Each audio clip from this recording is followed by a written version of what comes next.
Menteri Energi dan Sumber Daya Mineral, Bahlil Lahadalia melantik Nasri sebagai Kepala Badan Pengelola Migas Aceh, periode 2025 hingga 2029, Kamis 16 Januari 2025 pukul 13.30 di Gedung Carul Saleh Kementerian Energi dan Sumber Daya Mineral, Jakarta.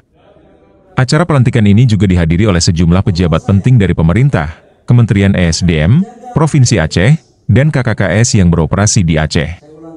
Nasri yang sebelumnya menjabat sebagai Kepala Divisi Akuntansi, Perpajakan dan Manajemen Risiko di BPMA merupakan salah satu dari 3 calon yang telah lulus mengikuti proses seleksi di Aceh dan telah diajukan oleh PJ Gubernur Aceh kepada Menteri ESDM.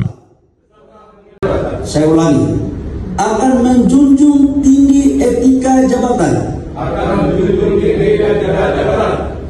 Bekerja dengan sebaik-baiknya. Dan dengan penuh rasa tanggung jawab. Bahwa saya akan menjaga integritas. Saya ulangi, akan menjaga integritas. Tidak menyalahgunakan kewenangan. Serta menghindarkan diri dari perbuatan tercela. Semoga Allah Subhanahu wa taala meridhoi saya.